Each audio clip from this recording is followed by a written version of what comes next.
시청자 여러분 안녕하십니까? VOA 모닝 뉴스입니다. 첫 소식입니다. 김성 유엔 주재 북한 대사가 미국의 선박 압류를 불법이라고 주장하면서 제시한 유엔 협약이 효력이 없는 것으로 확인됐습니다. 북한은 발의만 됐을 뿐 비준 요건 미달로 발효되지 못한 조약을 들고 나온 셈인데요. 전문가들은 북한 선박 압류는 국제법에 따른 적법한 절차였다며 북한 주장을 일축했습니다. 박승혁 기자입니다. 김성 유엔 주재 북한 대사가 유엔 본부에서 미국의 와이즈 어네스트호 몰수 조치는 국가와 국유재산 관할권 면제에 대한 유엔 협약 위반이라고 주장했지만 이 조약은 현재 아무 효력이 없는 상태인 것으로 확인됐습니다. 에리 가네코 유엔 사무총장 부대변인은 21일 김 대사가 말한 유엔 협약이 실제 효력이 있느냐는 VOA의 질의에 해당 조약은 아직 발효되지 않았다고 답했습니다. 해당 협력이 효력을 발휘하려면 30개국의 서명과 비준이 필요한데 현재 서명국은 28개국, 비준국은 22개국에 그쳤기 때문입니다. 따라서 북한의 김 대사는 효력 없는 유엔 조약을 근거로 미국이 국제법을 위반했다고 세계 기자들 앞에서 주장한 셈입니다. 이런 가운데 법률 전문가들은 미 법무부의 와이즈 어네스트호 몰수가 미국 국내법과 유엔 결의안 양쪽 모두의 탄탄한 근거에 기초한 조치라고 말했습니다. 유엔 대북제재위원회 전문가 패널로 활동한 닐 와츠 전 위원은 와이즈 어네스트호의 행적이 명백한 유엔 결의 위반이며 미국이 유엔 결의에 근거해 올바른 조치를 취했다고 말했습니다. If a member state finds the North Korean assets or vessels violating the resolutions and carrying out prohibited activities, it allows the member states to either seize or impound a vessel. And that is quite clear in Resolution 2397. 따라서 2018년 4월 와이즈 어네스트호를 최초로 출항 금지시킨 인도네시아 당국이나 이번에 몰수한 미국은 국제법적 근거에 기초해 행동했다고 설명했습니다. 국제제재 전문가인 조슈아 스탠튼 변호사는 뉴욕 남부지검이 수개월 전부터 대북제재 위반 혐의로 와이즈 어네스트호를 추적해왔으며 더 이상 제재를 부과하지 않으려는 트럼프 대통령의 기조와 상관없이 법률에 근거한 독자 수사를 펼친 것이라고 말했습니다.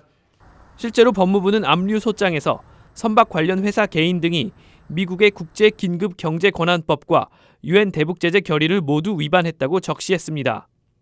VOA 뉴스 박승혁입니다. 영국은 중국 정부의 탈북민을 강제 북송하지 말 것을 계속 강조할 것이라고 영국 고위관리가 말했습니다.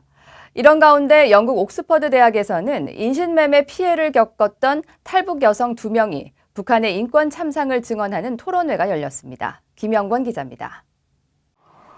영국 외무부의 마크 필드 아시아태평양 담당 국무상이 영국은 중국 내 탈북민들의 안전을 우려하고 있고 중국 정부에 이들의 송환 중단을 지속적으로 촉구할 것이라고 밝혔습니다. 필드 국무상은 20일 중국 공안의 체포돼 강제 북송 위기에 놓인 탈북민 7명과 관련해 영국 외무장관이 중국과 한국 정부에 어떤 조치를 취했는지 묻는 의외의 질문에 이같이 답변했습니다.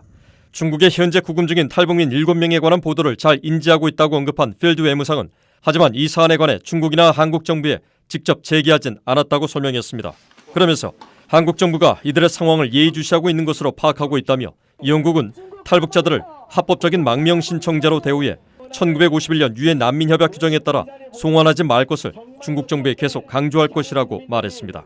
앞서 9살 소녀와 18살 청소년 등 탈북자 7명이 중국 공안에 체포돼 북한으로 송환될 위기에 놓이자 이들 가족들과 인권단체들을 중심으로 중국의 강제 송환 중단을 촉구하는 목소리가 이어지고 있습니다.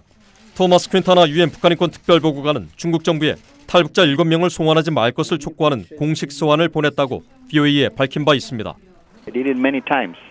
In some cases, the Chinese avoided repatriation, which are good news. So I cannot predict what will happen with this group, but what I hope is that the Chinese and that they will not be repatriated to North Korea. 또 휴먼 라이츠 워치 등 국제 인권단체들이 연대한 북한 반인도 범죄 철폐 연대도 이들 탈북자들이 북송되면 고문과 중대한 위험에 직면하게 된다며 중국 정부의 보호를 촉구하는 성명을 발표했습니다. 하지만 탈북민은 난민이 아닌 불법 체류자라고 주장해온 중국 정부는 이에 대해 아직 아무런 반응을 보이지 않고 있습니다. VOA 뉴스 김영권입니다. 미국 국무부는 압류 화물선을 즉각 반환하라는 김성 유엔 주재 북한 대사의 요구에 대해 대북 제재가 그대로 유지될 것이라고 밝혔습니다. 한편 선박 간 불법 환적 단속은 트럼프 행정부의 주요 우선순위로 큰 효과를 내고 있다고 국무부 고위관리가 말했습니다. 조은정 기자입니다. 미 국무부는 유엔 안전보장이사회의 결정대로 국제적 대북 제재는 유지될 것이고 모든 유엔 회원국들에 의해 이행될 것이라고 밝혔습니다. 국무부 대변인실 관계자는 21일 미국 정부가 압류한 북한 화물선 와이즈 어네스트호를 즉각 반환하라는 김성 유엔 주재 북한 대사의 요구에 대한 VOA의 논평 요청에 이같이 답했습니다. 국무부 관계자는 또 트럼프 대통령은 그가 말한 대로 김 위원장의 비핵화 약속을 지킬 것으로 믿고 있고 미국은 그 목표를 향한 추가 진전을 내기 위해 북한과 외교적 협상을 펼치는 데 여전히 열려 있다고 밝혔습니다. 대북 제재와 외교의 동시 추진 입장을 다시 한번 밝힌 것입니다. 이런 가운데 선박 간 불법 환적 단속은 트럼프 행정부의 핵심 우선순위로 큰 효과를 내고 있다고 국무부 고위관리는 평가했습니다. 크리스토퍼 포드 국무부 국제안보 비확산 담당 차관보는 최근 VOA에 미국은 북한의 불법 선박 환적을 단속하기 위한 제대로 된 체계를 갖추고 있다며 이같이 밝혔습니다. 포드 차관보는 다만 북한의 이런 불법 활동을 단속하는데 모두 항상 협조하는 것은 아니며 아직도 북한 선박과 불법 환적을 시도하는 선박들이 많다고 지적했습니다. 그러나 미국 정부는 선박들이 불법 환적에 가담하는 것이 어렵고 대가를 치러야 하며 위험한 행위라는 것을 분명히 하기 위해 노력하고 있다며 이런 노력들이 상당한 효과를 내고 있다고 강조했습니다. 포드 차관보는 미국이 북한의 불법 환적에 대해 우려해야 한다는 사실은 북한 정권이 정상적이고 효율적으로 돈을 벌 수 있는 방법들이 차단됐다는 좋은 신호라고 말했습니다. VOA 뉴스 조은정입니다. 북한은 미국의 핵무기 정책 수립에 영향을 미쳤으며 핵과 미사일 등으로 미국을 위협하려는 목적이 있다고 미군 고위 장성이 밝혔습니다. 데이브 크레이트 미 전략사령부 부사령관은 20일 미 매체와의 인터뷰에서 8년 만에 발간된 핵태세 검토 보고서 작성에 영향을 미친 국제 정치적 상황과 관련해 러시아와 중국과 함께 북한을 꼽았습니다. 그러면서 북한은 핵무기뿐 아니라 다양한 사거리의 탄도미사일을 개발했고 이 같은 무기를 개발함으로써 단지 주변국들을 위협하는 것만이 아니라 미국 본토까지 위협하려는 목적이 있다고 지적했습니다. 크레이트 부사령관은 또 미국의 저강도 핵무기와 해상순항미사일 개발 계획과 관련해 미국의 해구산에 의존하는 동맹국의 해상순항미사일 시스템이 유효하다면서 억제에 효과적이라고 설명했습니다. 렉스 틸러슨 전 미국 국무장관이 21일 미 하원 외교위원회 관계자들과 만나 북한 문제 등 트럼프 행정부의 외교 정책과 관련해 논의한 것으로 알려졌습니다. 워싱턴 포스트 등에 따르면 틸러슨 전 장관은 이날 하원 외교위 소속 의원, 보좌관 등과 비공개로 만나 7시간 동안 러시아와 중동, 북한 문제 등 현 정부의 주요 외교 현안에 대해 증언했습니다. 틸러슨 전 장관 측은 이날 회동은 엘리엇 엥겔 하원 외교위원장의 요청으로 이루어졌으며 다양한 외교 현안과 외교정책기구 운용, 틸러슨 전 장관의 재임 시절 경험 등을 논의했다고 밝혔지만 구체적인 내용은 언급하지 않았습니다. 트럼프 행정부 초대 국무장관을 지낸 틸러슨 전 장관은 당시 대북 최대 압박 캠페인을 주도했으며 지난해 3월 물러났습니다.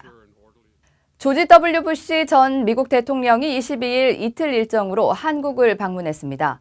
부시 전 대통령은 23일 청와대에서 문재인 한국 대통령과 만나 재임 당시 한반도 비핵화를 위한 육자회담을 진행했던 경험을 공유하고 비핵화와 한반도 평화 프로세스에 대해 논의할 것으로 알려졌습니다.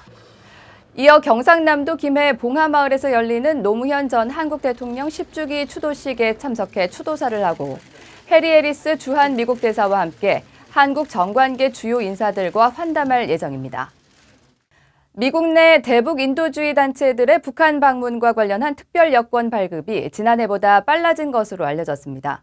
대북 의료 사업을 벌여온 재미한인의사협회 박기범 국장은 최근 VOA에 국무부가 지난해보다 신속하게 특별 여권을 발급해 이달 초 1년 만에 한국계 미국인 의료진 3명과 함께 북한에서 의료 활동을 벌일 수 있었다고 밝혔습니다. 앞서 북한의 결핵과 감염 환자를 지원하는 조선의 그리스도인 벗들의 하이든 린튼 대표도 VOA에 국무부의 방북 승인 속도가 상당히 빨라졌다면서 접수 2주 만에 모든 절차가 마무리됐다고 설명한 바 있습니다. 이상으로 VOA 모닝 뉴스를 마칩니다. 시청해주신 여러분 고맙습니다.